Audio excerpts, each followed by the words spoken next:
Bien, se cumplió la semana pasada el primer año de esta quinta legislatura, que a su vez es el año número 17 de tu presencia como alcalde de Valdepeñas, y seguramente el más complicado, con 6 primeros meses, digamos, dentro de la normalidad, y los segundos 6 meses, pues, de aventura, por llamarlo amablemente.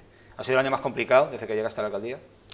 Sí, la verdad es que sí. Además, Julián, tú nos tuteamos que tienes memoria de las alcaldías, pues obviamente este pueblo ha sufrido lo suyo, ¿no?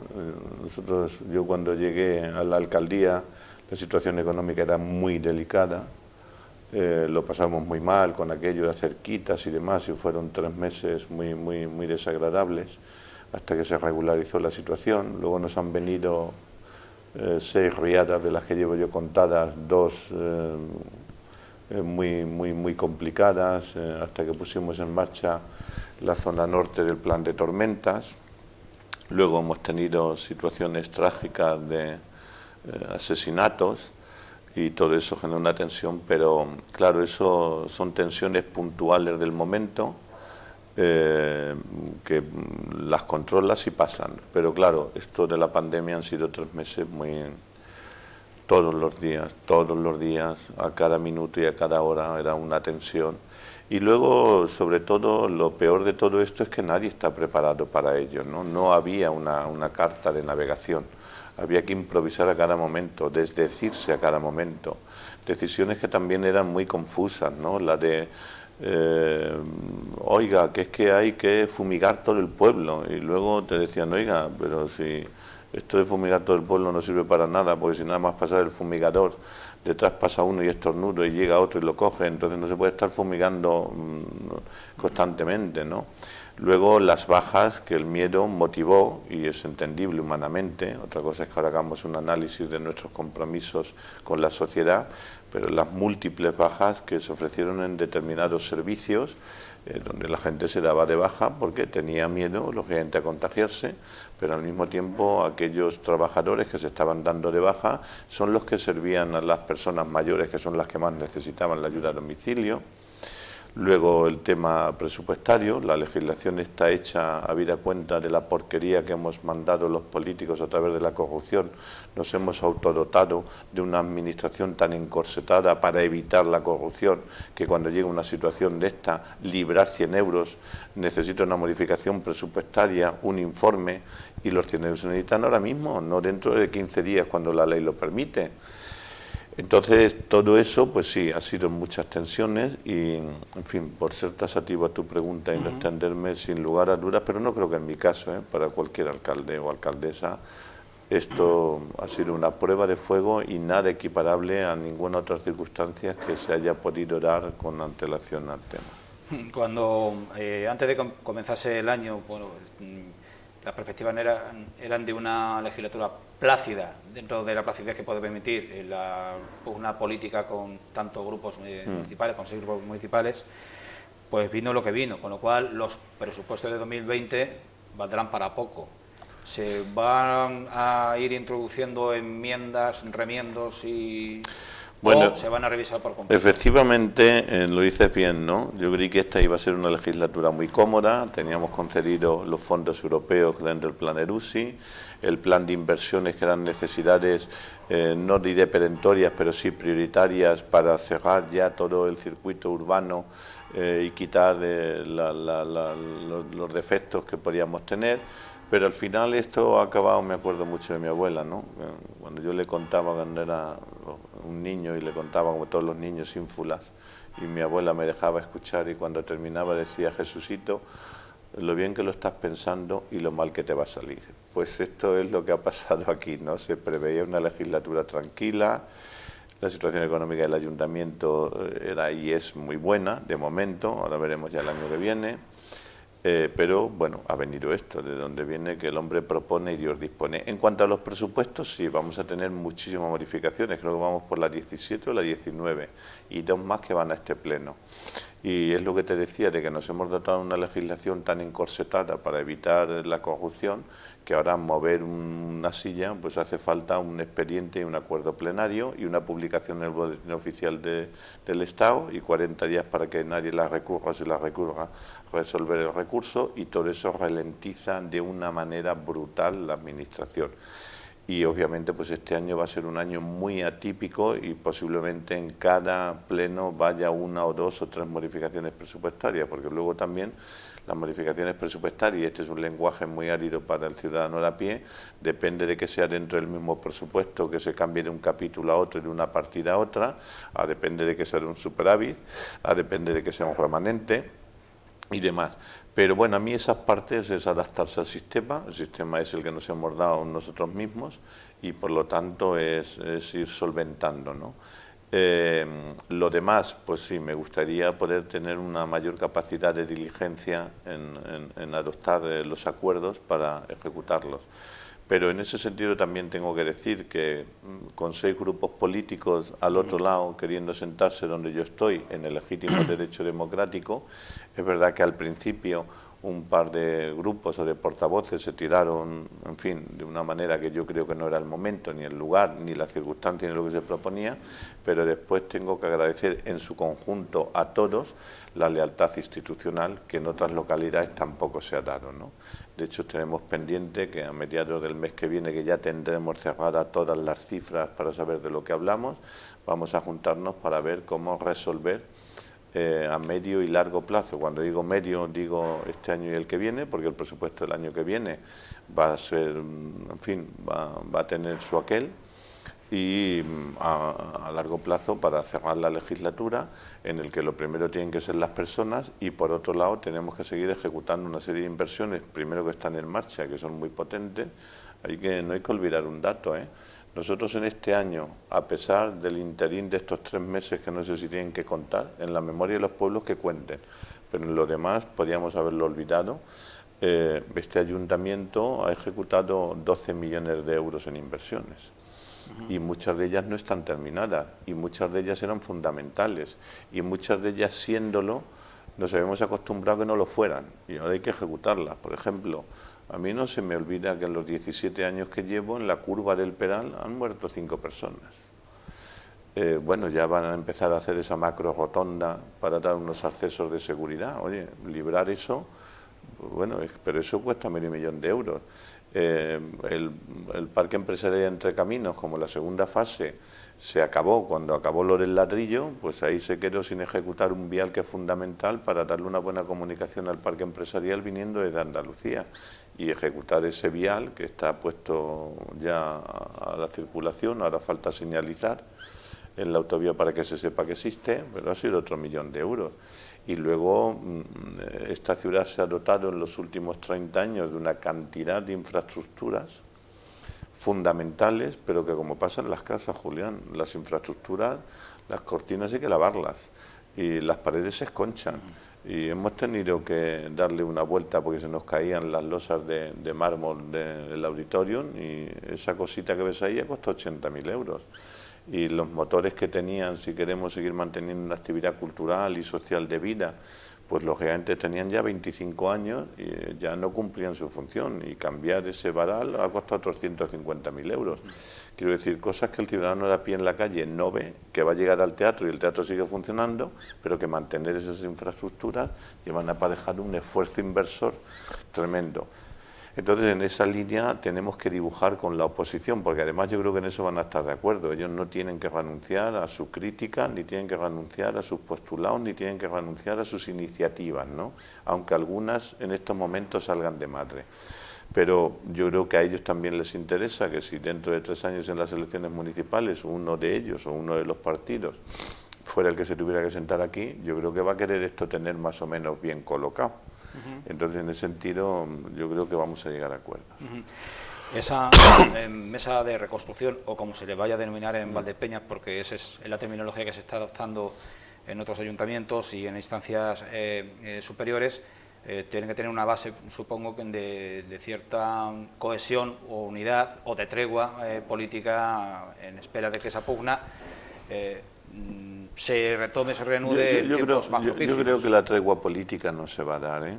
Es decir, todos somos personas, hablamos con amigos, con familias y decimos, hombre, de aquí vamos a aprender, de aquí no vamos a aprender nada. Si no hay un rebrote, y yo que soy agnóstico, a Dios le pido, si Dios existe, que no lo haya. Esto en Navidad se nos va a olvidar. Y al político se le va a olvidar y va a poder hacer política. Y hará una política más educada o menos educada, más bronca o menos bronca. Hombre, no me gustaría ver en el salón de pleno los espectáculos que vemos en el Congreso de los Diputados, del que participamos todos, ¿eh? No estoy aquí señalando a nadie. Eso que cada ciudadano juzgue y luego deposite su voto. No quisiera llegar a esos extremos, quiero decir, esto de, oiga, ¿usted oculta muertos? ¿Qué estupidez es esa? ¿Cómo van a ocultar muertos? Ya, pero usted dice, bueno, uno dice lo que conoce, ¿no? Por ejemplo, yo he ido dando los datos, sabes que fui muy reacio, he ido dando los fallecimientos, pero por dar una información veraz. Cuando la tuve, la di. Porque lógicamente en los 15 o 20 primeros días aquí se estaban enterrando personas a tut y tren, pero es que el mismo estado de sitio, todos los que habían venido al hospital, que eran de Santa Cruz, de Moral y demás, como no podían volver a ser enterrados en sus pueblos, se enterraban aquí. Y cuando dicen, ¿cuántos muertos en Valdepeñas? Bueno, no confundir los enterramientos en Valdepeñas con los muertos en Valdepeñas. Y para eso necesitábamos el tiempo demoscópico de la estadística. Y cuando pasó un mes y sacamos la comparativa, pues efectivamente en Valdepeñas, supuestamente, que habrá sido alguno más, porque luego ha habido mucha gente que ha sido enterrada, pero que ha pasado la cuarentena en su casa y de ella no salió, ¿no? Y como no tenía el diagnóstico COVID, pues no ha muerto de COVID, ha muerto. Pero efectivamente, así tasativamente de COVID, 60, que no son pocos. Pero es verdad que no somos de las ciudades más castigadas. Lo que sí veo es que hemos tenido un comportamiento cívico en el conjunto de la ciudadanía, debe de haber sido muy bueno, porque si habéis visto, bueno, vosotros lo estáis dando como información, de toda Castilla-La Mancha, los hospitales de menor carga de testados era Ellín y Valdepeñas, y ahora estamos a la cola. Hay hospitales ya como Ellín, o como Almansa, o como Puerto Llano, que llevan días sin ningún enfermo de COVID, y nosotros llevamos 15 días que 1, 2, 3, 1, pero no limpiamos. Aunque se recurrirá a algo, a un argumento, digamos, coyuntural o no digamos que anecdótico, llegó a haber un momento en que hubo 93 hospitalizados por COVID en el hospital. Las competencias sanitarias no son del ayuntamiento, pero la responsabilidad alcanza en cualquier ámbito. Está claro. ¿Se llegó a temer en Valdepeñas por el colapso de la capacidad de absorción? Vamos a ver, yo estuve hablando sinceramente, ¿no? Efectivamente, los alcaldes, alcaldesas, no tenemos competencia sanitaria, eso corresponde al gobierno de la región, a la consejería en su caso y demás. Pero es verdad que hemos trabajado mano a mano. Y yo con el director del hospital, nosotros tenemos una capacidad para 98 camas. Y yo agradezco al director del hospital y al director general que se me consultaran los temas, ¿no? Por ejemplo, ha sido el único hospital que yo conozca que hemos sacado pediatría y paritorio. ¿Se lo habrán propuesto a otros o no? No lo sé, yo hablo de lo que conozco. Pero a mí cuando me dijeron, vamos a ver, tenemos pediatría, tenemos colapsado, entre comillas, una serie de plantas porque no puedes mezclar, pero claro, tú acaba tu mujer de parir y tú quieres ir a ver a tu hijo y pasar por el hospital donde están esas plantas, había que tomar una decisión. Hubo quien decidió dejarlo conforme estaba y yo no lo dudé. Pediatría y paritorios a Ciudad Real. Tenemos un helipuerto, tenemos una buena comunicación de carretera, dejamos de todas maneras, como sabes, un quirófano de reserva por una urgencia paritaria que viniera mal y demás, y ese servicio se limpia, con lo cual dedicamos todo el hospital al COVID. Luego hacían falta camas, al margen de las que ya expuso el SESCAN a través de las organizaciones de cáncer y demás, tenía camas prestadas en domicilios para los paliativos. Algunas ya no hacían falta, porque desgraciadamente el paciente había muerto, pero no se le había recogido la cama, y en otras el paciente estaba, pero bueno, se habló paciente por paciente y ellos mismos lo entendieron. Y recuperamos 80 camas en 3 días.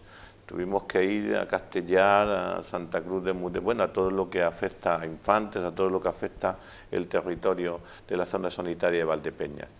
Y luego se pusieron todas las plantas del servicio de COVID, de tal manera que en 7 días nosotros pasamos de tener 98 camas a tener 180. Yo viendo cómo iba la curva exponencial, salvo el día punta de 90, que se creó por una situación también muy puntual, como sabéis, y es que se habían medicalizado totalmente la residencia de ancianos, lo que conoces como geriátrico, con médicos solo para esa zona, enfermeras para esa zona, y hubo un médico que entró en pánico y empezó a mandar al hospital en un fin de semana 27. Pero yo incluso viendo esa curva, quedaban 90 camas más, ¿no? Así que en ese sentido yo no he estado preocupado en que no tuviéramos capacidad. Luego tenemos el tema UCI. Valdepeñas no tiene UCI como tantos otros hospitales. Pero se dotaron, nos hicimos de las UCI, porque el problema de las UCI no es hacerlas, y es bastante fácil. Bueno, yo no sé de lo que estoy hablando, pero la gente me entiende. Hacer una UCI se improvisa y se hace. De hecho, hemos tenido UCIs en Valdepeñas. El problema son el personal especializado para atender a un enfermo en UCI. Que eso no hay. No hay. En este país faltan pediatras. Parece mentira, ¿no?, que llevamos 20 años poniendo los niveles del 8 para poder hacer medicina y tengamos que importar médicos, pero bueno, esta es la realidad. Hemos importado médicos, enfermeras, es más, formamos enfermeras y como se pagan más en el Reino Unido, pues se nos han ido al Reino Unido, a Portugal incluso, y el problema era de recursos humanos, por eso no había UCI y duro que la vaya a haber en corto plazo en Valdepeñas, pero cuando ha hecho falta se ha montado y han traído a los profesionales, lo cual eso también me dio mucha tranquilidad. Solamente trasladamos 2 a lo largo de la pandemia, uno a tetraplégicos y otro al Hospital Central de Ciudad Real, porque las capacidades de UCI que se habían montado aquí necesitaban un mayor requerimiento pulmonar y fueron los 2 que trasladamos. Pero yo en esto no me preocupa y lo digo no con frivolidad, es que el enfermo podría haber sido yo, o sea que tenemos un aeropuerto, tenemos un helicóptero, podemos trasladar a un enfermo de aquí a Ciudad Real en 5 o 10 minutos sin tener que utilizar la carretera, tenemos los recursos dentro de la provincia, tenemos macrohospitales como el de tetraplégicos de Toledo, bueno, en todos lados no puede haber un tema. Entonces, esa parte a mí nunca me generó una alarma. La UCI, que era una de las cuestiones, se ha transformado en reivindicación, en el tiempo de confinamiento, de reivindicación política. El coordinador del Centro de Salud 1 se manifestó recientemente en un programa de Televaldepeñas al respecto, asegurando que técnicamente es mucho más interesante reforzar las UBIs que existen que montar UBIs en Valdepeñas, en Manzanares, en Tomelloso y en Puertollano, básicamente, porque no se trata de infraestructuras, sino de intensivistas. Eso es. Entonces, ¿cuál sería un poco la solución a largo plazo? A mí del hospital esa parte bueno, no lo digo con frivolidad, quiero decir, yo he hablado con el consejero, que fue director de este hospital, tengo muy buenas relaciones, como sabes, con la Junta por razones obvias, me han explicado, porque a veces los ciudadanos pedimos, sin saber lo que pedimos. Entonces yo lo que quiero es la garantía de que, primero, cuando un enfermo entra en UCI, salvo que sea un tema de alarma de pandemia como ahora, salvo que un enfermo entra en UCI, no es que llega para entrar en la UCI, es una degeneración que se complica de otros cuadros clínicos. Por lo tanto, jugamos con tiempo suficiente para atender al paciente sin perjuicio de dónde esté la UCI. Y yo, por ejemplo, sabiendo que tenemos una buena dotación de UCIs en el Hospital Central de Ciudad Real, que es el que nos pilla más cerca, que podemos trasladar a un enfermo después de un proceso clínico que se va viendo que la va a necesitar, si me la dan a Valdepeñas comprenderás que no voy a decir que no, y no voy a renunciar a solicitarla, pero no voy a meter tanta presión en eso como en otras cosas. Quiero decir, por ejemplo, como lo he vivido muy de cerca con una compañera, cuando se quitó el servicio de paliativos, que eso sí que está ahí, y eso sí que necesita recursos humanos que sepan de lo que hablan, y quitar mucho dolor en el camino, pues eso era prioritario, más que la UCI, porque UCI ya tenemos, el problema es que está a 60 kilómetros, que no es un problema porque podemos trasladarlo. O, por ejemplo, ahora tuvimos, como sabes, un problema heredado de la crisis anterior económica, de que quien necesitaba un radiodiagnóstico, a veces se tenía que ir hasta Jaén, Bueno, hemos conseguido poner en marcha otra vez Millennium, para evitar que la gente, es que se iba la gente a Puerto Llano y a Jaén, y además sábados y domingos a las 11 de la noche. O sea, entonces yo todo eso, que digamos que es mayoritario, que es lo que demanda el conjunto de la ciudadanía y que lo necesitamos tú y yo, eso lo quiero en Valdepeñas, y en eso estamos, ¿no? Lo que sea muy específico, lo que no quiero es morirme, hablo en primera persona porque no exista. Pero el hecho de que no exista no pone en riesgo mi vida, y por lo tanto esas no son las prioridades. Hemos tenido problemas, como también sabemos, en cuanto a la sanidad. Ahora tenemos 3 pediatras, pero hemos llegado a tener 1 y de baja. Y claro, que una mujer esté embarazada y que tenga que, con su panza, hablando a lo Román Paladino, trasladar 60 kilómetros en un coche para que la vea un pediatra, por todo eso es por lo que he luchado. Por lo de la excepcionalidad. Pues oiga, que hiciéramos todos los hospitales de España, todos, tener un quirófano medicalizado y unos recursos humanos suficientes para, si hay que hacer un trasplante de médula, que no lo hagan. Pues sí, pero es que los equipos humanos especializados en hacer trasplantes de médula son los que son, y no puede haber uno en cada casa, eso está claro. Volvemos al ayuntamiento. Ha habido una serie de medidas de alivio y de apoyo a los sectores más frágiles y más expuestos a la crisis económica derivada de la crisis sanitaria, que es la hostelería y el comercio. Sobre todo la hostelería es uno de los sectores paradigmáticos y emblemáticos de la economía local. Además de esas medidas básicas, fiscales o de apoyo directamente económico, ¿qué más se podía haber hecho y no va a poder ser? Haber hecho más. Es decir, yo cuando tenga la reunión estoy jugando con ventaja porque más o menos ya tengo el dibujo económico del ayuntamiento para este año, ¿no? Pero vamos a poder ayudar poquito más, ¿eh?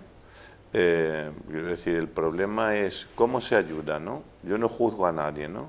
A mí en el último pleno, creo que fue, el Partido Popular me dice que no sé qué alcalde, bueno, me dijo el alcalde, yo no voy a dar publicidad, que había dado 600 euros por comercio, ¿no? Bueno, pues no había quitado tasas ni... Esto es la metáfora del proverbio chino. Damos el pez o enseñamos a pescar. Entonces, nosotros vamos a dejar de ingresar en números redondos 2 millones de euros menos este año. Si yo lo hubiera ingresado y hubiera generado una línea de ayudas de acuerdo a la convocatoria de subvenciones, la ayuda le hubiera llegado al penalti, por hablar de algo que conocemos todos, dentro de 8 meses, que es cuando no necesitaba, ¿no? Porque si ahora no me paga, le levanto la terraza. Bueno, pues se decidió quitar esas tasas, o la hemos decidido entre todos, ¿no? Y entonces toda esa presión fiscal que hemos quitado, pues da lo que da. Y luego creo que al día de hoy ya queda muy poquito por devolver, porque todas las tasas de las escuelas deportivas, todas las tasas de la escuela infantil, todas las tasas de la escuela de música, todo lo que afectaba a centros de mayores, todo el ingreso que se había hecho a cuenta de la Universidad Popular, todo eso se ha devuelto.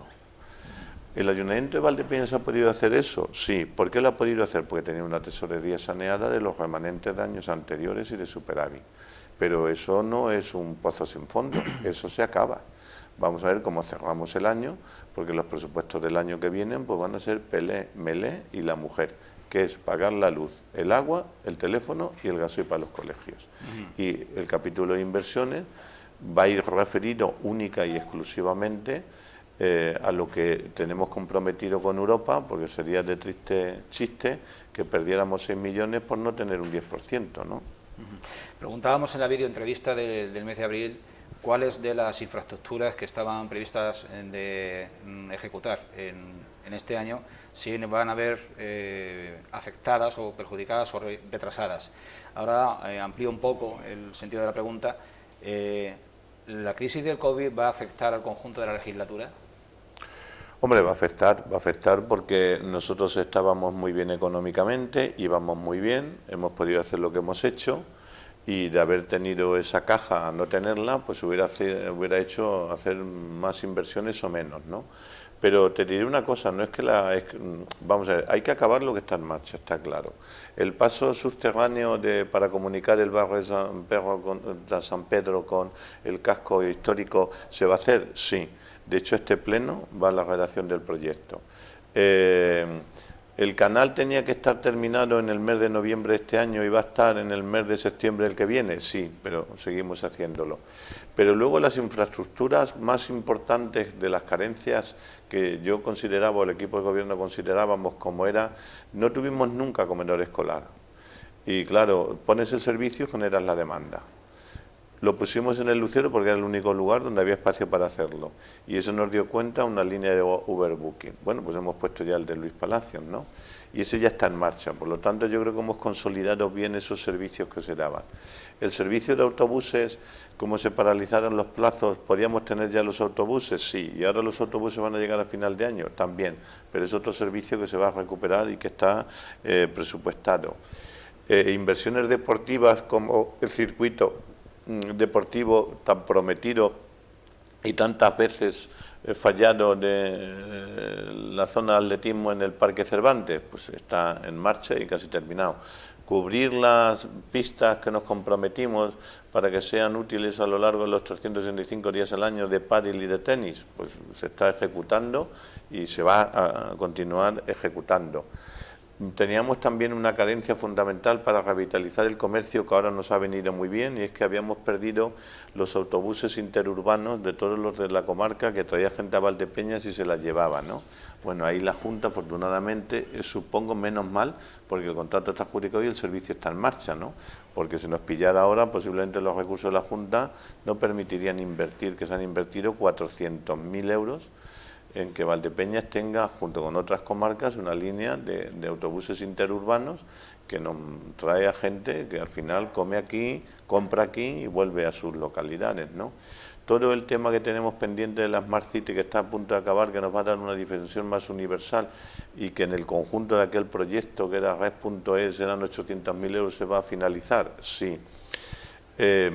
Ahora necesitamos un montón porque va a haber mucha gente, hemos subido el paro, estábamos en un 12,7 y ya vamos por un 16 y vamos a ver cómo acaba el año, ¿no? Y eso va a ir unido a que mucha gente que ha sido desplazada de su puesto de trabajo del ERTE vaya al paro, y con lo cual necesite una formación para reingresarse al mercado productivo. Y afortunadamente ahí disponemos de 1,5 millones de euros entre un programa específico de formación más los fondos ELUSIS a través de promoción económica.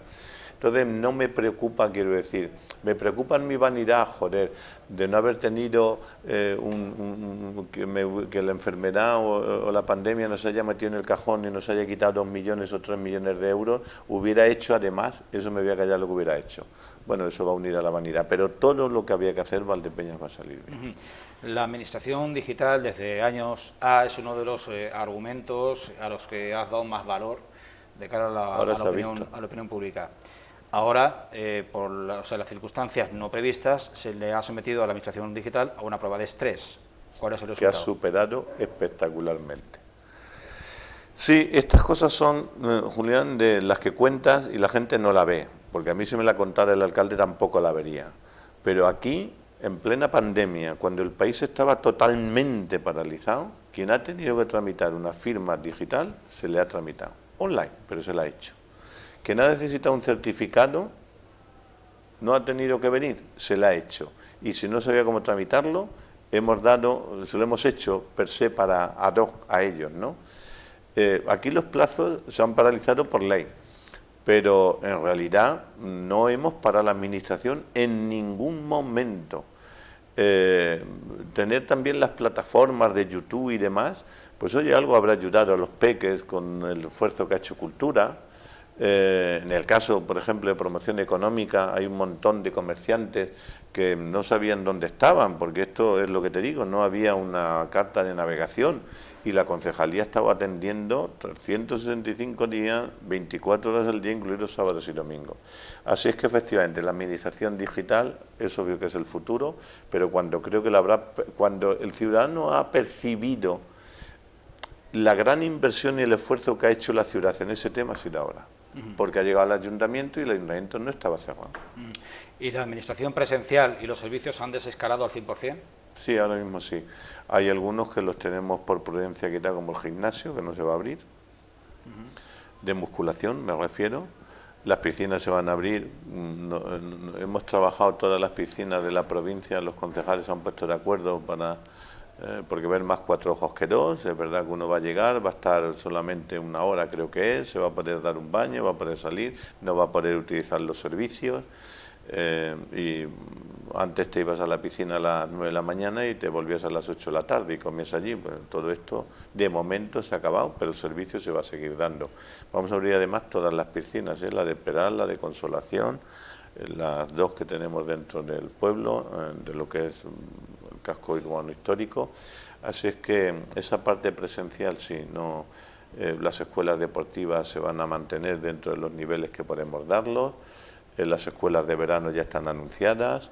Vamos a aprovechar el albergue juvenil, al que anuncio también porque no hay otro, ¿no? Con lo cual no le estoy dando publicidad haciendo competencia desleal a un tercero, pero han ofertado un programa en el cual tú puedes llevar a tus chicos y se quedan allí 5 o 6 días en el campo y tiene unos precios bastante asequibles. Y además de las horas de utilización que tiene el ayuntamiento, vamos a generar una serie de actividades allí para no tenerlos al aire libre, que es donde menos peligro hay, y en ese sentido yo creo que estamos bien. El ayuntamiento tuvo recientemente su acto del 6 de junio, que por primera vez no estuvo consagrado al 100% a la memoria de los héroes del 6 de junio. A nivel nacional, a nivel central, ya se ha puesto un día, una fecha para un homenaje, un gran homenaje, no solo a las víctimas, sino a quienes de una manera colateral lo han sufrido también. Desde el ayuntamiento se prevé que haya algo específico en memoria de las personas que han sufrido. Nosotros tenemos ideas, pero aquí sí que tenemos que estar todos los grupos políticos unidos. La comisión de honores y distinciones que había prevista es el lunes. Estamos hoy grabando, que es jueves creo, ¿no? No sé qué día es hoy. El lunes vamos a tener, y ese tema va a salir. Yo creo que utilizar septiembre conforme viene, donde no va a haber conciertos, no va a haber movimiento de fiesta, para hacer un reconocimiento a quienes, dentro de lo que son los reconocimientos normales, yo creo que es hacer una cosa de paripé.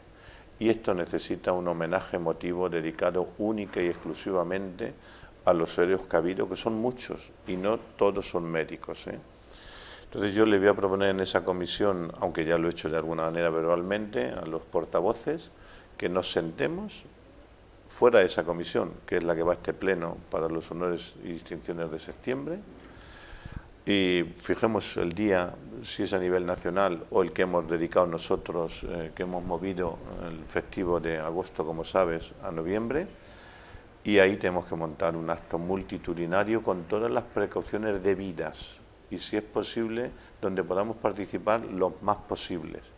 Y ahí hay que sacar una lista. Hay que sacar a médicos, a enfermeras, a personas de la limpieza, ayuda a domicilio.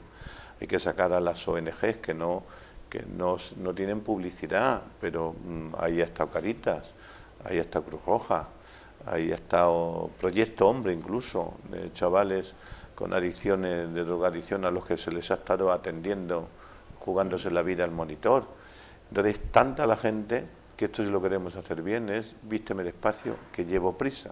Primero porque prisa no tiene ese tema, pero deuda la tenemos todos contraída y se trata de pagarla. ¿Cuándo? Cuando lo podamos hacer, bien. Y sí hay que montar un macroescenario en la plaza. Y hay que utilizar un tiempo estival por aquello de que participe el mayor número de gente con la separación de sillas.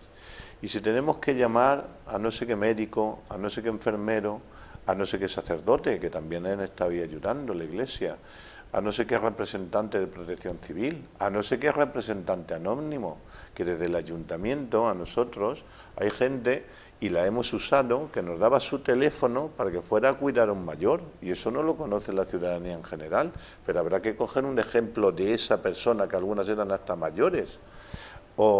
Entonces esto no se puede improvisar, esto hay que hacerlo bien, y aún así se nos olvidará algo, pero hacerlo bien. Y eso tiene que ir unido a un concierto dentro de sus limitaciones, y tiene que ir unido a alguna materialización que deje memoria, a una nueva escultura en un sitio adecuado y con un concurso público para que participen todos los que puedan, o a una exposición retrospectiva, no lo sé. Yo todas estas ideas se las voy a lanzar a los compañeros de la oposición y cuando tengamos definido el acto y el contenido, lo haremos. Porque llegar ahora a septiembre, en el que el alcalde saque el discurso de y doy las gracias emocionadas a los médicos, a tal, se me va a olvidar a alguien, y posiblemente se me olvide el que menos se tenía que olvidar. Así que sí, tenemos que hacer esto, tenemos que hacerlo, tenemos que dejar una memoria impresa en la ciudad de por dónde hemos pasado y que nos quedemos aquí. Pues muchas gracias. A vosotros. Guardar las medidas de separación, por favor, y poneros mascarillas. Ser felices.